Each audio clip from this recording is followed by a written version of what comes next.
How to automatically update all apps on Android. Hi everyone, welcome back to our channel. I am Bimo from AppGuide. In today's video, I will show you the way on how you can automatically update all of the applications on your Android phone.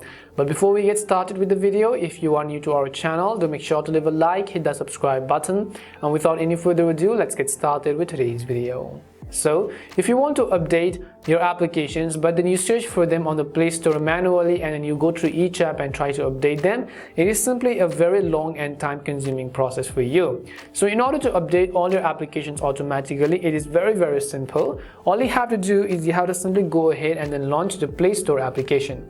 So go ahead and launch Google Play Store. Once you launch the Google Play Store app, you can see this kind of interface. And on the very top right hand corner, you'll be able to see your Google profile photo. Go ahead and then select your Google profile photo.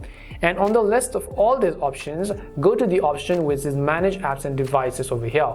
And as soon as you go to Manage Apps and Devices, on the Overview tab, you can see updates available. So if all of the applications on your Android phone has any type of updates available, Google Play Store is going to verify them automatically. So if I select it, you can see all these applications over here which has an update available. If it doesn't show, it means that application is already updated. So if your app needs an update, what you want to do is on the top right corner, simply tap on the Update All button, and this will automatically begin the updating process one after another. So once the first app is updated, it will begin updating another and another and then another and so on. And this is simply how you can update all apps automatically on Android.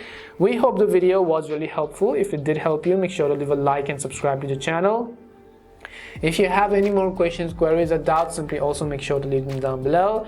Thank you very much for watching till the end of this tutorial and see you soon in our next video.